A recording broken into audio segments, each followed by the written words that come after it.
Hey everyone, Ashley Mailloux and Mike Beer here with the Daily Racing Form. Going to take a look at one of the graded stakes races this Saturday at Woodbine. Race number 8 is the Grade 3 Bessarabian Stakes. 7 ace is the distance on the synthetic, and we're looking at this race here for fillies and mares, 3-year-olds and upward. And common theme this Saturday, Mike, out at Woodbine, really big fields for these graded stakes events, and here no exception, 14 entered. Yeah, that's one of the reasons Woodbine's so great. Their stakes program up there is unbelievable. 3 graded stakes on Saturday, 12, 13, and 14 horse fields. It's unbelievable. This race is wide open. Wide open as you kind of look at the morning line here. Gallon a Rush is a short price here at 3-1 on the morning line, coming in for Christophe Clement. And even horses like Love to Shop, 5-1, has been very consistent so far in her career. As we take a look, though, at the time form, U.S. pace projections, 7 ace on the synthetic is always tough to kind of know what exactly is going to happen. But as projected, it does look like the number 3 Stormcast. If she wants the lead, I'm the opinion that she can get it, especially at the cutback. Do you agree with that, Mike? Yeah, I think so. She does have plenty of speed. I mean, it's always hard to want to take a horse who's cutting back 3 furlongs in distance and just think, she'll easily make the lead in here. But she has shown sprint speed in the past. The other horse, you can see the 12 Owens Tour Guide, maybe not as forward in those last 2 trips. When you go back to the 7 ace trip at the Seaway at the Grade 3 event, this one was forward from the gate. We have that big field. You never know what happens. Take a note, though, that the number 2 in here has that late pace flag. And that is a long shot in here, Tito's Calling, which could change. Tito's Calling is also entered in the race prior to this, which is the Maple Leaf. So depending what they'll do, 7 ace or 1.25 miles for that runner. We'll kick it off here with the inside runner, the number 1 here for Josie Carroll. It's a 4-year-old daughter of McLean's Music, who disappointed last time out, but a huge jump up in class, was going into the Grade 2 Dance Smartly, and another one in here, like so many, going to get a surface switch today.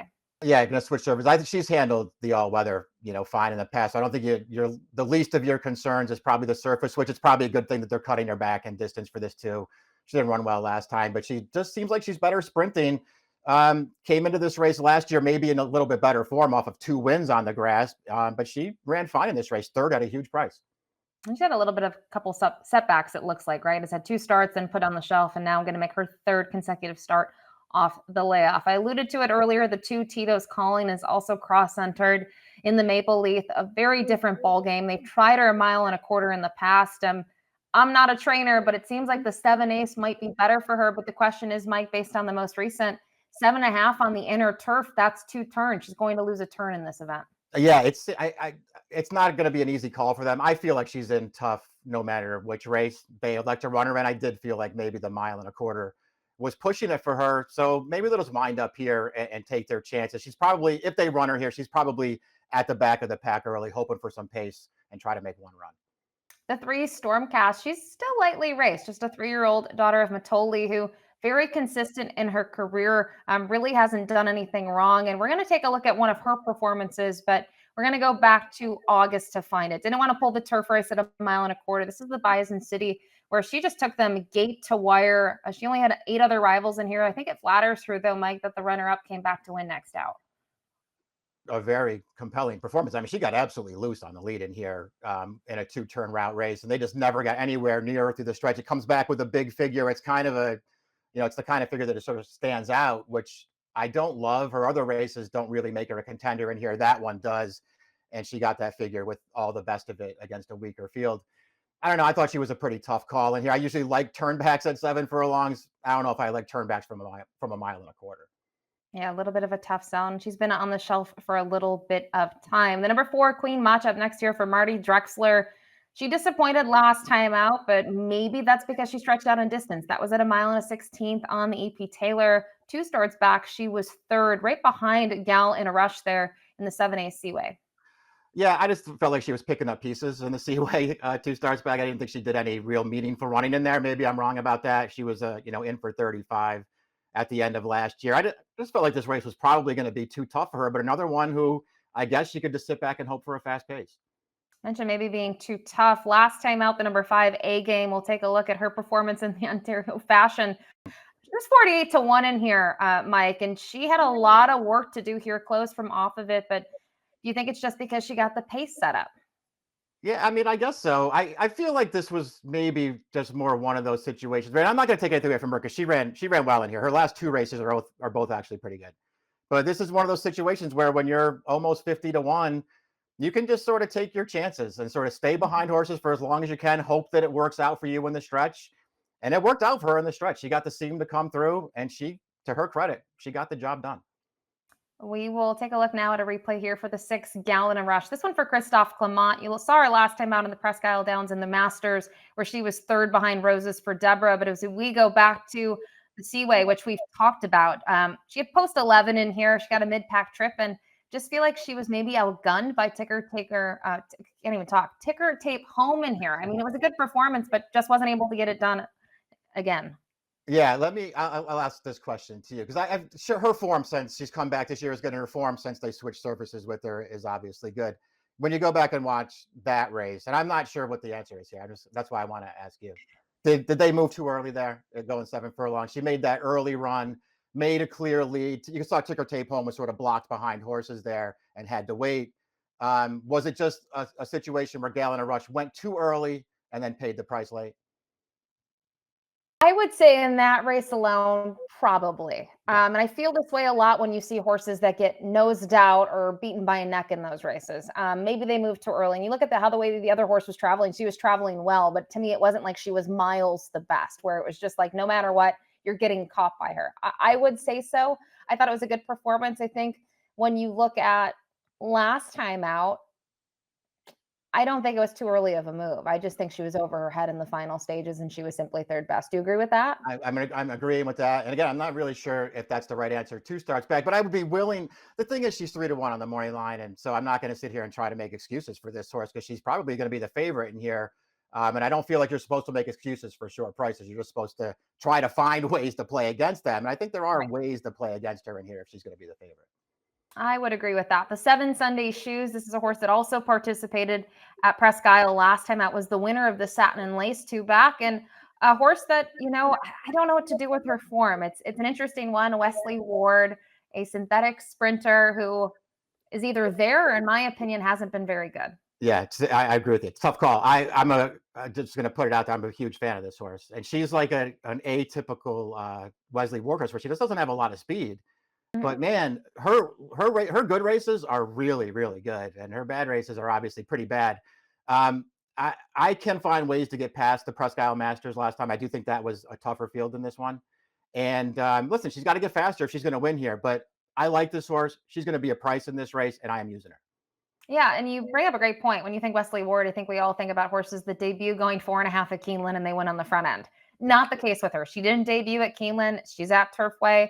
Wesley, for years, has always had a string at Turfway, regardless of the purses. He's always had horses there. And, when there's $68,000 on the line, he went for it. And she got a mid-pack trip and was able to close. So I think if you like her, there are selling points on her, right? And if you're against her, maybe it's the inconsistency, but you should get value on her. And that's typically something that we don't necessarily see from Wesley in sprint races. The 8 Spansive up next. Kevin Attard on a roll as of late. Didn't fire in the dance smartly, and she took a pretty fair bit of play in there. But prior to that, I thought using her early foot going longer at a mile and a 16th has typically suited her well. Yeah, I'm going to give her a break for the last one. I think it was too tough for her anyway. But getting hooked up on a pace duel in a race that just totally collapsed at the Mhm. end. I don't care about that race.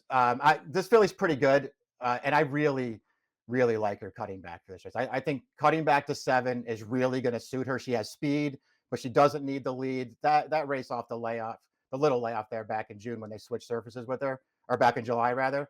I thought she ran great in there on a legitimate pace, and I think you could just see at the end of that race too. Actually, the 9 furlongs just felt like it was too far for her. She was holding on as gamely as she could till the end. You can see her right coming to the wire, sort of drift out. She didn't see out the trip. I don't think going shorter is better for her. She's going to get a good trip in this race. She handles this surface. She's a huge price on the line. You mentioned she's got that early foot. Just picking your brain, do you just envision her maybe just sitting a little bit off the pace and trying to close late? She was able to do that actually even further back off of it at Gulfstream going 7.5. Yeah, I mean, listen, I wouldn't be surprised if she was going to be able to make the lead in this race. Because again, we talked about the pace projector, and the horse they have on the lead in this race certainly has speed, but is cutting back from a 1.25 mile race. So I don't know. I think they'll go forward with her, but I don't believe that she needs the lead to be effective. Another horse that could potentially be somewhat forward here, especially on the synthetic, is the 9 Star Candy. She was forward last time out. Obviously, the races we've talked about set up for the closers. A Game scored the upset. Love to Shop was the runner up. To me, her race two back was more sellable, but it was the turf. It was a different sort of running style from her as well, and obviously different class level. Yeah, I don't. To me, she was a pretty tough call because I don't really know how good she is. They've tried her in two graded races recently, and it just hasn't really worked out for her. I mean, I would give her the benefit of the doubt for the last one, maybe if you liked her, just because the 1-2 finishers did come from out of it there and sort of run by her in the stretch. So, maybe the pace was too much for her. I don't know.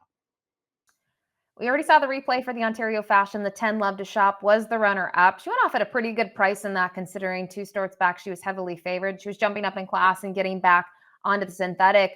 We talked about A Game, obviously taking shots when you're almost 50-1 on the tote board and just going for it. It worked out. What were your takeaways on her performance? I mean, I just didn't really see her excuse. I don't know. I mean, I'm not sure you're supposed to get beat by A Game in there, but she was wider. A Game, again, we talked about it, got to sort of the inside run, just waited and it worked out. And this horse did fan wide at the top of the stretch. I mean, I look at the short comment. She wasn't 7 wide and certainly wasn't full of run in there. So I don't know what the chart comment's talking about, but she had her shot to win and she came up a little short. The figure makes her competitive. Yeah, she's still 0 for 3 on the synthetic, but last year she was second in this race to cap off her 3-year-old campaign. The number 11, Tripolina, another one in here for Kevin Attard. She was sixth in that race. I just felt like she was even. She didn't really show me much, but maybe it's just because it was her second start in 2024. Yeah, I wonder what the late start's all about here. She was okay last year as a 2-year-old. Actually, all of her races were good, and for whatever reason, they've had a little bit of trouble getting her back to the races this year. A turf route, missed more time, come back in that race last time, and she didn't really do that much. I can see her taking a step forward. I guess the question is, how much can she improve? Because she really does have to improve quite a bit. There's a fair bit of the 3 and 4-year-old fillies in here, but on the older side of things, the 12 Owens Tour Guide, a 6-year-old mare who's a 2-time winner now in 2024. Last time out, she was 5th in the Ontario Fashion. She has a win on the synthetic this year, but the most recent one was against fellow Ontario breds sprinting on the grass. Yeah, right. The race too big. Maybe it was just the right spot. She didn't get forward in that race, but she was too good for those horses. Didn't love her race last time. I feel like if they run her, if they run her here, I think they're going to use her speed from the outside and sort of see what happens. And I think that makes her a little dangerous. The 13 Metaphysical in here for Tony Gadalaro. This was a horse that was 10th last time out. Prior to that, though, off a little bit of a freshening, I think ran okay all in all in the Seaway. Yeah, I'll agree with you. I think she ran okay in that race. It didn't necessarily make me want to, bet her back in here. But she ran fine in that race. She's another one who I sort of feel like when you start picking through her races, I mean, I can't find the one race that makes me want to bet her in here, even at a big price. And also, I think it's just her record, right? Little, not intriguing when you're 2 for 17 at this point in the career. Even when you look at her when she was handled in the States, a lot of minor placings, but that's typically what we've gotten from her. The number 14, Storm Miami, is going to round out the field. We know Brendan Walsh is shipping some other horses up here, shipping this one up off a second place finish at Kentucky Downs. We always talk about this. You got to draw a line through it, Mike. It's Kentucky Downs. It's not the same as Woodbine or any other track for that matter. But in the Lake Erie, I thought she was able to close really nicely from off of it. Yeah, I agree. I thought she ran pretty well in that race. Ships up for a really good trainer. The horse that beat her there in that Lady Erie too. I mean, that horse is more of a dirt horse, but she's pretty good, and she handled the surface that day to win for Brad Cox. So I don't know. I feel like that race was actually okay. The 4-1 morning line, absolutely not. It wouldn't bet her at that price, but if she drifts off it, I could see getting interested. Just interesting to see Oisin Murphy booked to ride. Big field here of 14 in the Bessarabian. Top pick time here, Mike. And curious to know which direction you went on. You're staying with the prices here. The 8 Expansive, your top selection. Yeah, I just like her. I do think she's a little bit underrated. And I think cutting back could really be key for her. I've liked her, right from the start. Pletcher had her early on. I thought she was going to be a good horse. And I do think she's still trending that way. I think the surface switch is fine. I'd like to cut back for her. And I think there's a good trip coming. Listen, I really wanted to put the 7 on top in this race, and I'll use a lot of that horse, but they were really my main 2, 8 and 7. Wesley scares me in here with the 7, but I think the other thing to note with the 8 Expansive is you can say, well, she's only tried a grade stakes competition once this year, but go to her races early this season for her. She's facing horses that we're going to see earlier in the Maple Leaf. So still pretty tough fields all in all. You'll get a good price on her. She's 20-1 on the morning line.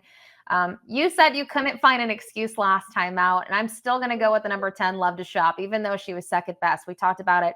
She is beaten in that field last time out by A Game, who ended up getting the job done. I just wonder if she was a little too far back in terms of navigating a trip. I think, yes, she was only 2.5, 3 lengths off of it early, but she's never been that far back in her races, at least on the synthetic. So Justin Stein's going to climb aboard with Emma Jane Wilson injured and out on the bench. She rode her last time in this event last year, her only time aboard her. And I just wonder if that trip, Mike, is what she needs, is to be a little bit closer. Yeah, I can certainly see it working out. And again, I feel like if you just want to look at the last race and say, she got beat by a big long shot, but that horse is in A-game's in good form right now. So maybe she just got beat by a hot horse.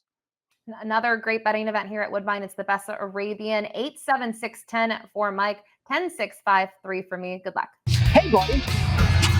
Let me tell you something. If you really enjoyed this great content, just click the like and subscribe button right here. And if you enjoy the race of the day, stakes previews and lots more starring me, please click right here. You're not gonna regret it.